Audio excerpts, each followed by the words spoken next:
FullSazon. My name is Yida, and my mission is to teach you how to bring all the Latin flavors into all your home cooking. Today we're going to be cooking a very typical Latin dish called Tostones. Now, if you've ever been to Miami, you've basically seen Tostones on the menu everywhere down in South Beach. So today I'm going to teach you how to make it very easy recipe so you can impress your family and friends. What are tostones? Okay, tostones are a side dish that's very common in Latin America and South America. It's made from unripe plantains, and they are twice fried. That's why they're called tostones. Comes from the word toast in Spanish.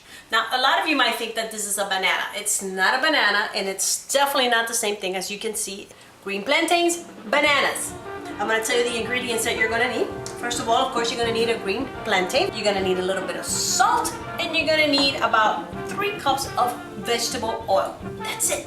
You're also going to need a tostonera. Tostones, tostonera. Tostonera is a utensil that you can use to very easily smash your tostones. Now, if you don't have a tostonera, don't worry, don't panic. You can always use a paper towel and the heel of your hand, so don't freak out on me, okay?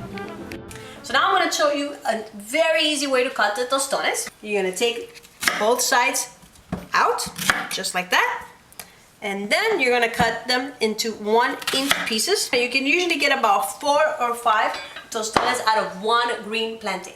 An easy way to get the skin off is you're going to use your knife, and you're going to get right in there like that. And as you can see, it comes right off. See? No science to it, very easy. Now, when you're done taking the peel off, you're immediately going to put it into a bowl of water as you finish cutting the rest. Because if you don't, the tostone is going to turn black and it's not going to be too pretty. So, put it inside a bowl of water with a little bit of salt to add a little bit of seasoning to it. We'll finish cutting the plantains, we'll put them all in the pot of water, and then while they're in there, nice and happy, I'm going to show you how to make a Mojo sauce to go along with that.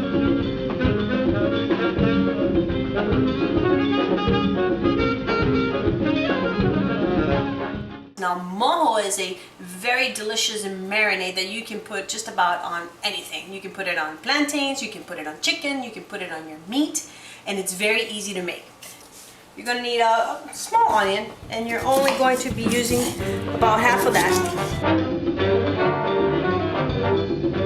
Cut up into slices like that. And you're only going to need a couple of cloves of garlic, like maybe 4, okay, maybe 5, just because I like garlic. Okay? We're going to smash it down. And for the mojo, you leave the skin on. Okay? In this case, you don't undress them. You kind of leave them with the skin on. Another way that you can do them is grabbing one of these, throwing them right in there, and you're going to smash the garlic in there. You're going to throw a little bit of salt. Is this a salt? Okay, so salt. Smash them right in there like that. As you can see, the skin is still in there, and that's okay. And you're going to need a couple of lemons. You know, this is great for taking out tension. Squeeze. So we have the juice of 2 lemons, we have our garlic, and we have our onions. We're ready for our mojo sauce. We're going to add about 2 teaspoons of oil right in there. And we're going to put in our garlic first, right in there. Ooh, you can hear that garlic getting all nice and beautiful in there. We're going to let it brown just a little bit before we add the onion and the lemon juice. Now make sure that the garlic doesn't burn, because then it's going to get all sour and you don't want that burned garlic taste. So put your onion right in there just like that. Stir it up.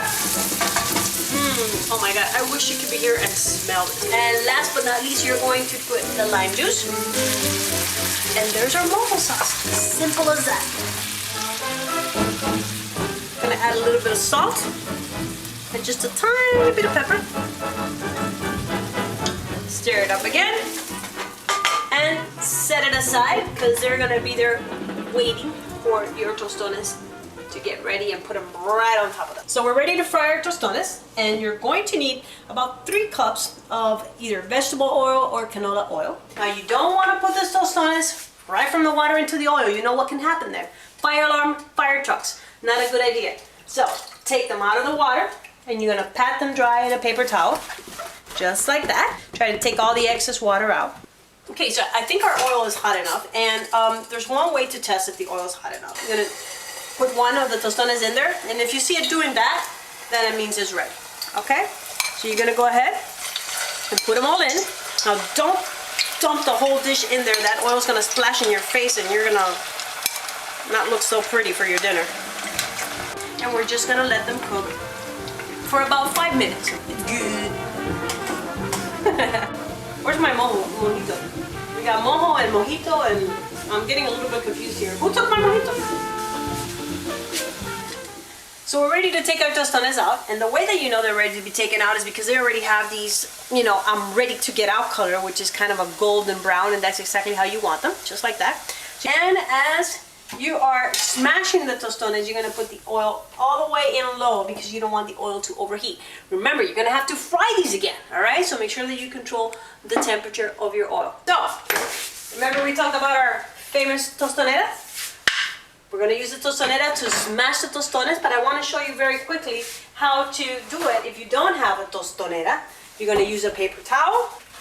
You're gonna put them, settle them down like that, cover them up with the other end of the paper towel, and you're gonna smash them down just like that with the heel of your hand. Now you need to be careful because these are hot. And voila, there's your tostone. Wait, you can't eat it yet. Remember, you have to refry them again, all right? But the easiest way, guys, in order not to get the heel of your hand burned, is to use the tostonera. And we're gonna put them right up here. See how easy that is? And smash, and there's your tostone. You're gonna finish smashing all of them, and then you're going to put them back in the hot oil again for a final fry. And that final fry, it's quick. It's like 1-2 minutes, and you're out. Quicker than a French shower. Quickly when your husband packed his bag. Hey, I don't want to talk about the French, okay? I love the French and I love French food, okay? So our tostones are all smashed and they are ready for our second and final fry. So let's get these suckers in there. So you're gonna toss them right in there, and you're just gonna let them sit in that oil for just about 1 minute. That's all you need. Ready to take those out?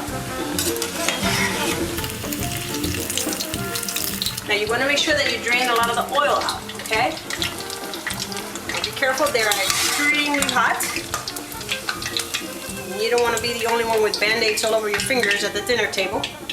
The minute you take them off, you're going to add a little bit of salt on it. If you don't add the salt at the very beginning, then the salt won't stick to the tostone and they're not going to taste as good. There we go, we have our mojo. Just going to add it right on there. Oh my God, this is so delicious. See? Oh my God, this is good stuff. You can have this with a bottle of beer, whatever beer you want. This is delicious. Now the amazing thing about tostones is that you can put a bunch of toppings on it. A couple of my favorites is a guacamole and a shrimp creole that I make. Okay, I'll come back to you later. I gotta finish this up. Do you want one? You, camera person? Good stuff.